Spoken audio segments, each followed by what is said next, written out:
All right, let's see what's on YouTube today. Okay, I found this video and I just saw the intro part of it and I thought, well, this looks kind of interesting. So let's see what it's about, y'all.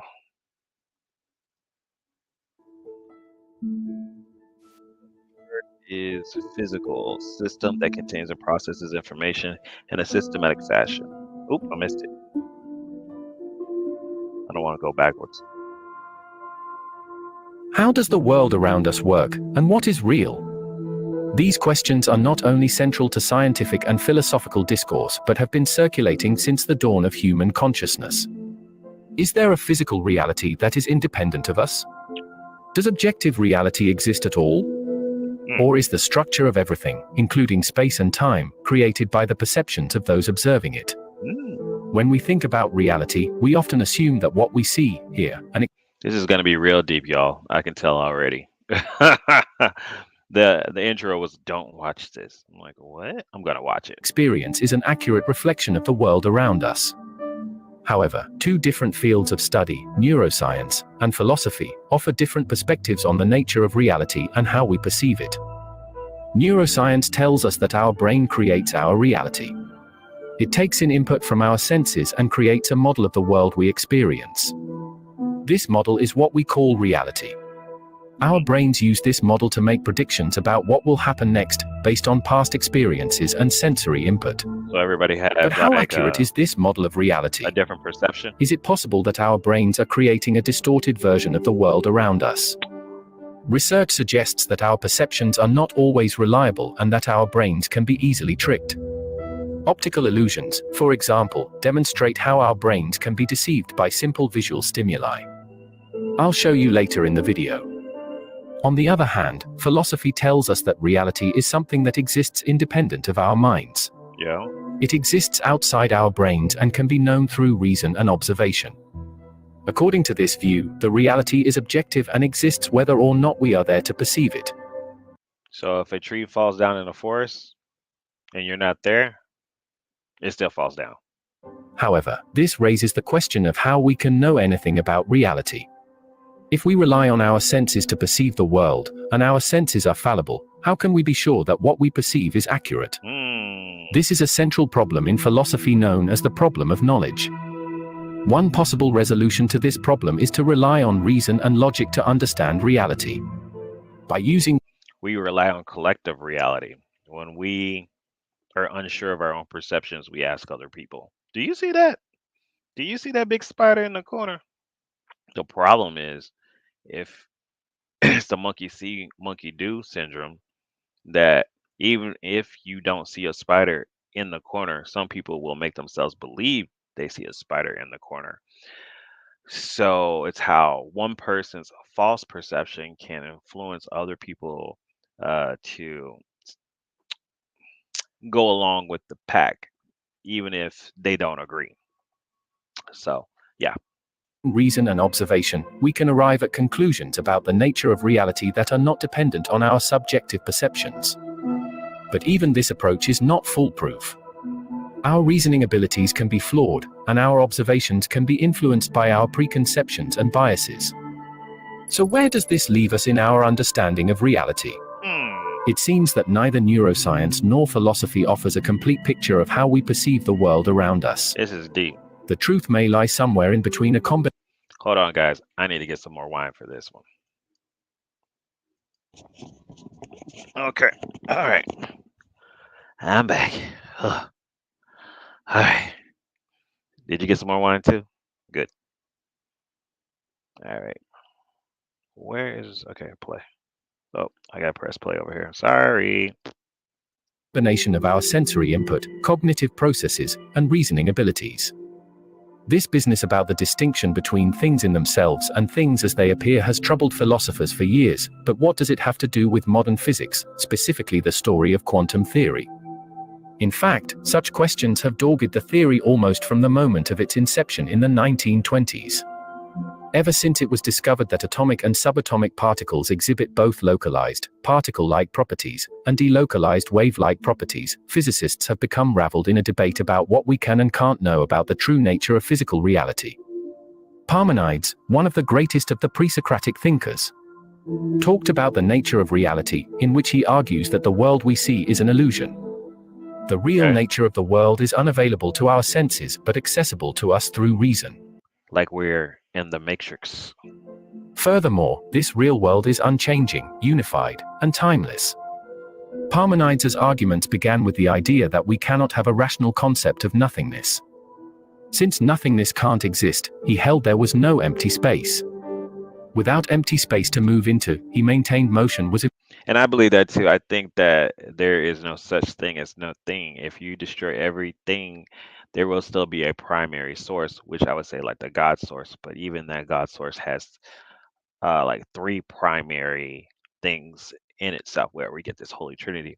But if you look at it like in colors, I'm about to get deep with y'all. With colors, there's three primary colors. They can't be created. Those are like the God colors. And there's also three primary lights that create white light. They can't be created either with any other mixture, but you can create all spectrums with these three. So God is split into these three triune forces, as we see in religion constantly, whether Christian, Hindu, whatever. There's always this Trinity, and they are the three primary sources. Take a sip on that. impossible. He continued in this way until he refuted the ideas of change, difference, and ending. He then turned to the world we interact with, explaining it as mere appearances. His proposition that our senses are useless when looking for truth has proven enduring.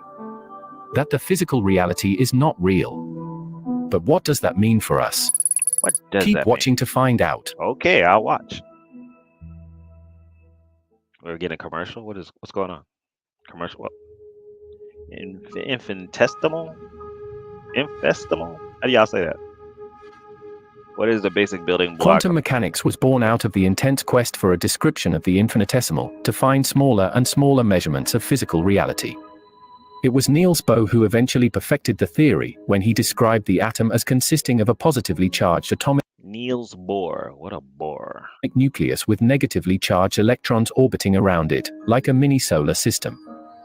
Things became completely baffling when the world that had always been hidden from us, the world of the infinitesimal, gradually Y'all like this geeky, nerdy shit? I do.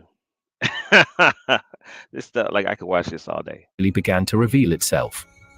The microscopic world proved to be fundamentally different from the world as it was normally perceived and described by physical laws. This world obeyed different laws, and nothing was certain anymore. However, all the calculations of quantum mechanics are so amazingly accurate that there must be a reality behind it, but one that is hidden from our direct perception. At the heart of this inquiry lies the concept of reductionism, the idea that complex phenomena can be reduced to their fundamental components. In the case of the cosmos, this involves identifying the smallest, most basic units of matter and energy that make up everything we observe.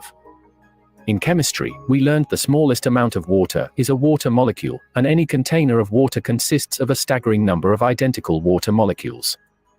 Modern physics tells us that these building blocks come in the form of subatomic particles such as electrons, quarks, and neutrinos. That's three. These particles are believed to be the fundamental constituents of matter, and all the matter we see around us is made up of various combinations of these particles. The Trinity. But the story doesn't end there.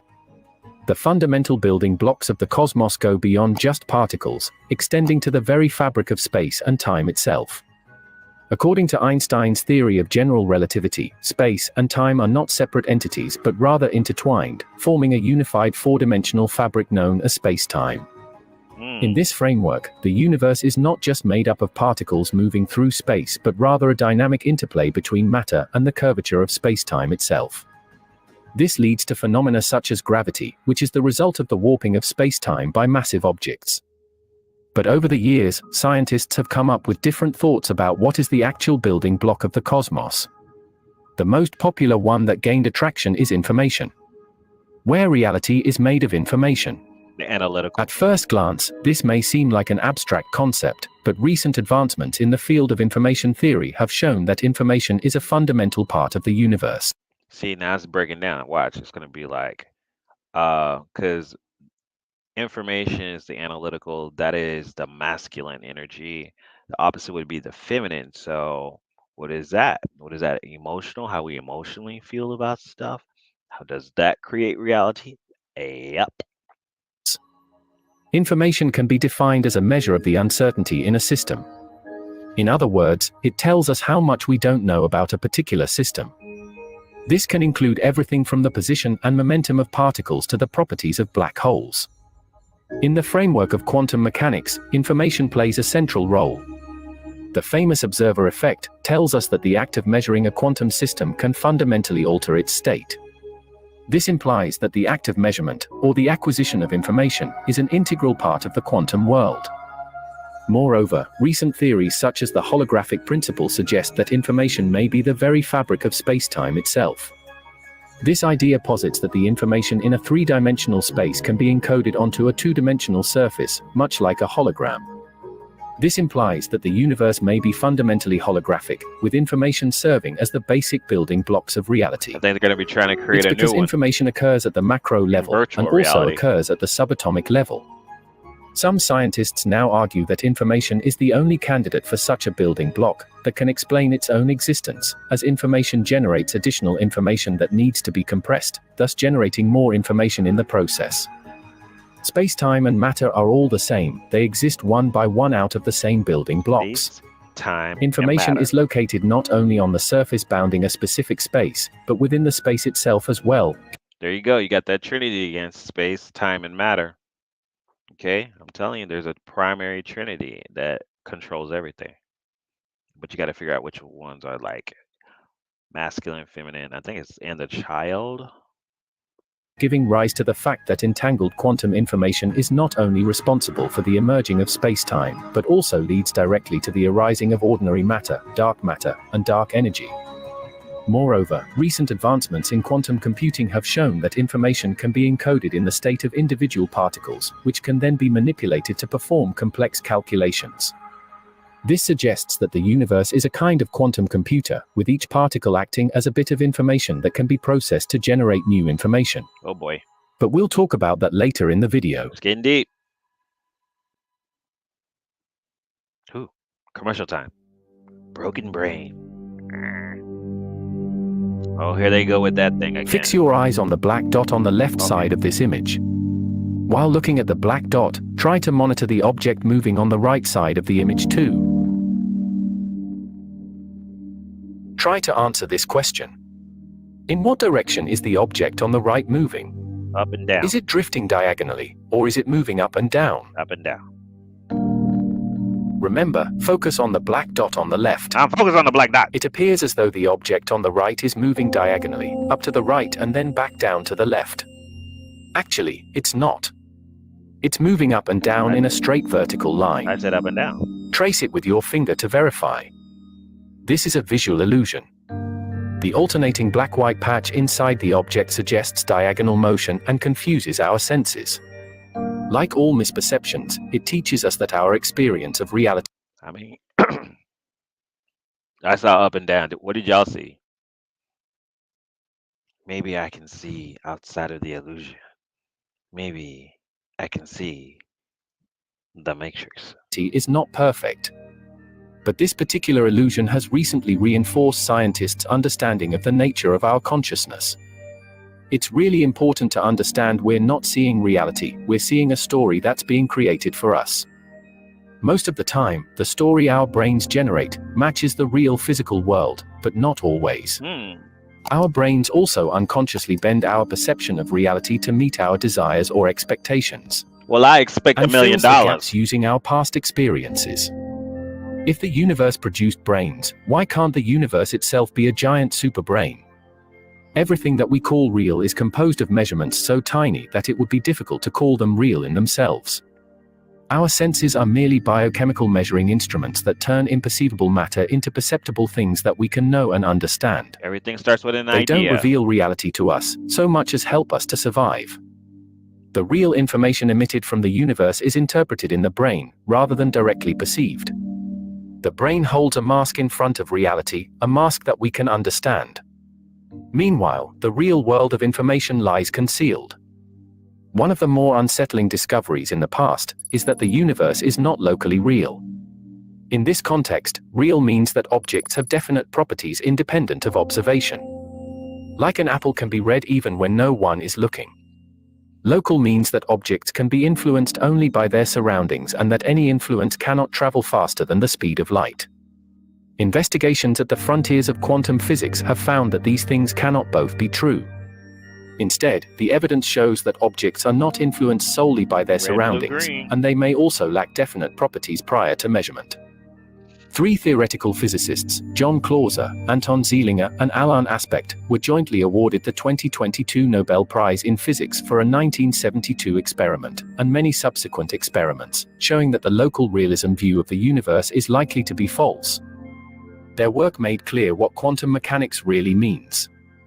The scientists' findings show that the universe cannot be locally real, as particles lack definite spin-up or spin-down properties prior to their observation or measurement. Therefore, the simple act of observing a particle changes its state, contradicting the rules of local realism. In other words, the universe is real, but only when you're looking at it. The Nobel Prize-winning experiments also demonstrated that So, when I'm dreaming or asleep, where am I? Two particles, regardless of distance apart, can remain entangled in the quantum realm. This contradicts local realism and Einstein's theory of relativity. Because, as per their assumptions, influences cannot travel faster than the speed of light. In theory, two particles could be at separate ends of the observable universe and continue to be entangled. A concept known as non-locality. Likewise, the universe cannot be local. Yet, quantum proves long-distance interactions are possible. That being said, we still don't know which of those properties is actually false or even if both are. All we know is this what we're spending our tax money on? Is they can't simultaneously be true.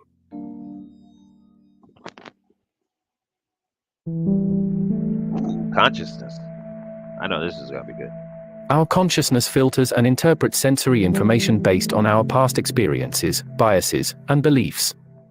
Thus, reality can be seen as a subjective construct created by our individual consciousness.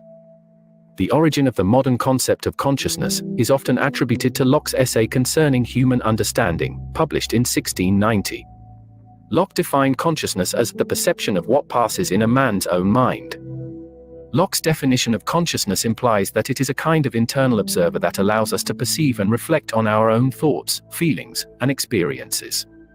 However, this raises the question of how consciousness arises in the first place. What gives rise to this internal observer, and how does it relate to the physical processes of the brain? William James is usually credited with popularizing the idea that human consciousness flows like a stream, in his Principles of Psychology of 1890. According to James, the stream of thought is governed by 5 characteristics. Every thought tends to be part of a personal consciousness. Within each personal consciousness, thought is always changing. Okay. Within each personal consciousness, thought is sensibly continuous. It always appears to deal with objects independent of itself. Okay. It is interested in some parts of these objects to the exclusion of others. James believed that consciousness was not just a collection of isolated mental events, but rather a dynamic process that is constantly in flux. He used the metaphor of a stream to describe the continuous flow of consciousness, with each momentary experience being a part of the overall current of consciousness. According to James, consciousness is not just a passive observer of the world, but an active participant in shaping our experience. He believed that we have a stream of thought that carries us through the day, with our thoughts, feelings, and perceptions continually interacting with one another. And some rocks. One theory that has gained traction in recent years is the idea that consciousness arises from the integrated information processing that occurs in the brain. According to this theory, consciousness is not something that emerges from specific brain regions, but is instead an emergent property of the brain as a whole. In other words, consciousness arises from the complex interactions between the billions of neurons in the brain, with each neuron acting as a bit of information that contributes to the overall pattern of activity. However, this theory still fails to explain whether all organisms possess consciousness or not. For example, do humans and certain other animals possess consciousness? While bacteria and plants do not. No postulates, theory. And here's my, this was like a conversation we had on Twitter X, and consciousness and a soul. And I truly believe that all creatures have consciousness or a soul. It's just different. I think the more God energy you have, the more consciousness or soul you have.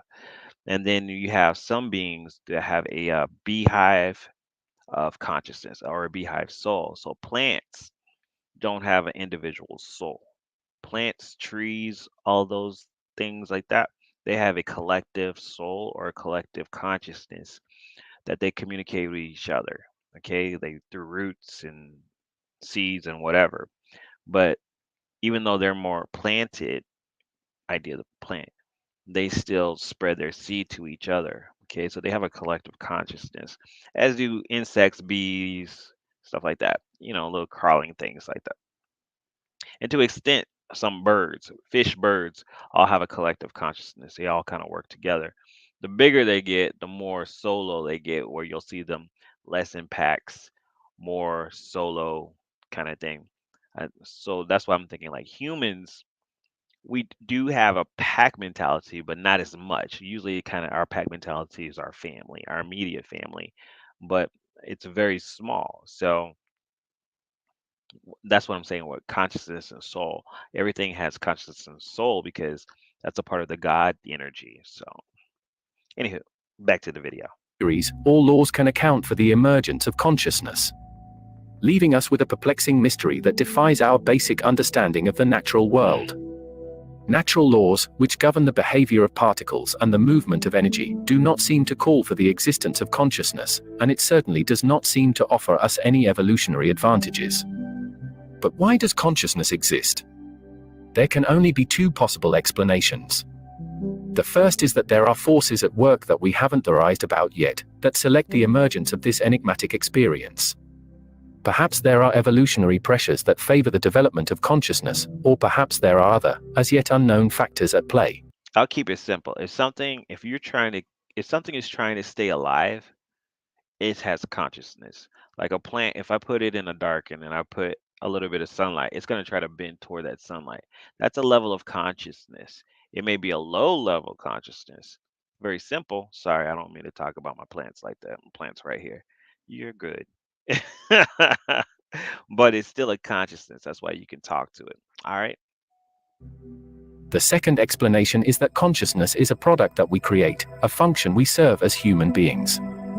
We are the generators of the experience, the creators of the qualia that make up our subjective experiences. But for whom do we create this product? And how do they receive it? These questions remain shrouded in mystery, leaving us with more questions than answers. So here we are generating this product called consciousness that we apparently don't have a use for, that is an experience and hence must serve as an experience. I have a use for my consciousness. I don't know about what they're using theirs for. The only logical next step is to surmise that this product serves someone else. That everything we know and experience, up to and including reality itself, is a simulation created by some unseen and unknowable entity. Which leads us to the next chapter in this video. I see where he's trying to go. Simulated universe. In our universe, we're troubled by the frequency that corresponds to physical reality, but there's an infinite number of parallel realities coexisting within the same room, although we cannot tune into them. Steven Weinberg. Who is Steven Weinberg? Somebody look that up. Imagine a world where the people, the stars overhead, the ground beneath our feet, even our bodies and minds, were an elaborate illusion? What if the reality we experience every day is nothing but a hyperrealistic simulation, designed by an advanced civilization or a computer program? This, of course, is a familiar concept from science fiction books and films, including the 1999 blockbuster movie, The Matrix. But many physicists and philosophers say it's possible that we really do live in a simulation. According to Nick Bostrom, who strongly accepts Have y'all seen that video of that woman and she's looking at her chickens and all of a sudden her chickens just freeze? I gotta find that video, but if you subscribe to me, I'll put it in my posts. But that blew my mind. this theory, if we are living in a simulation, then the cosmos that we are observing is just a tiny piece of the totality of physical existence.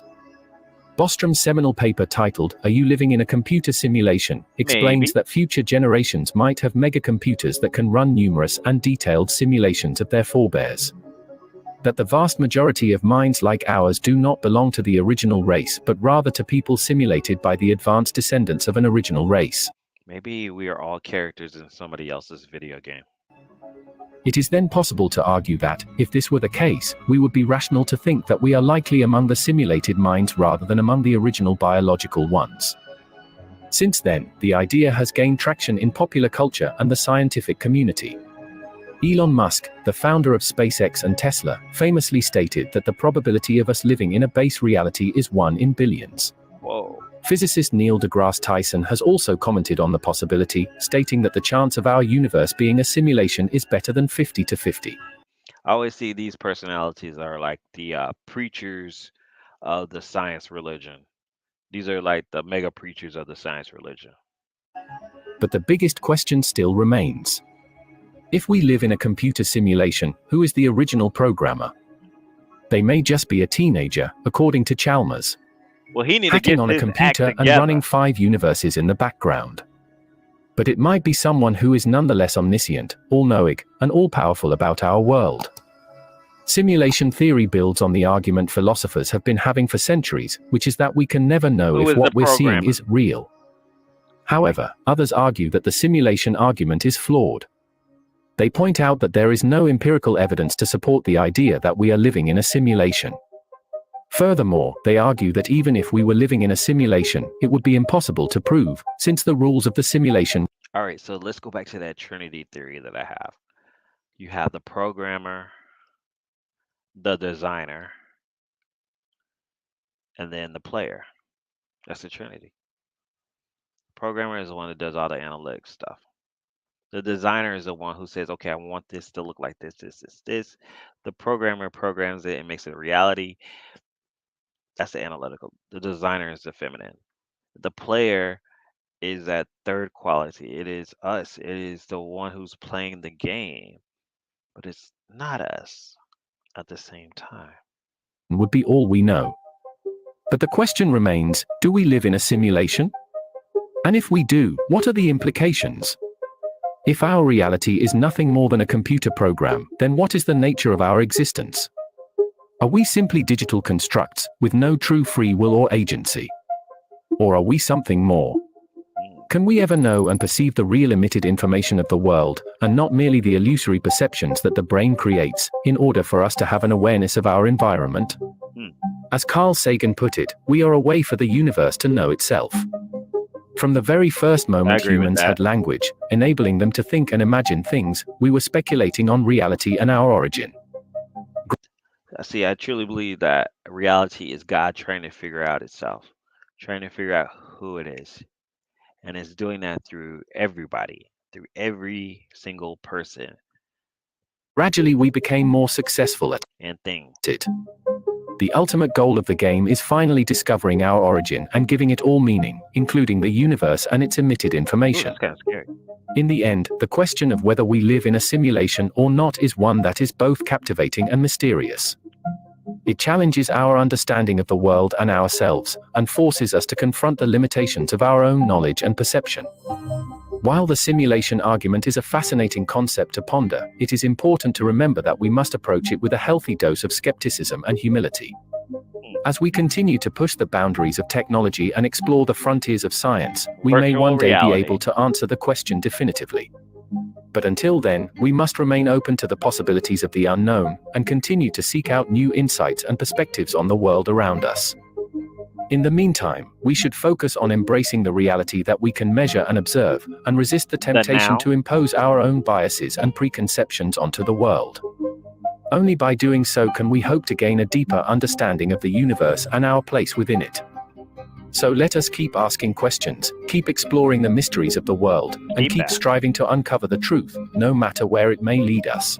I agree. Another great question to ask is, why is the universe finely tuned for life? I have already made a video on that. Click the video up on your screen to watch it. Thanks for watching and subscribe. All right, guys. I will put this link to this video in the description, so you guys, if you want to watch it on your own, look at his other videos. Other videos. Where are we at? Right here. Other videos right there. And just to, if you guys like these type of videos that I'm watching right now, cool. Be sure to let me know in the comments below, or what type of videos do you want me to react to. I mean, I like science videos, paranormal videos, and some of the difference in the generations. I know some of y'all like those too. So let me know and put it in the comments below, and be sure to subscribe for more, because hey, if you don't do it, then who will?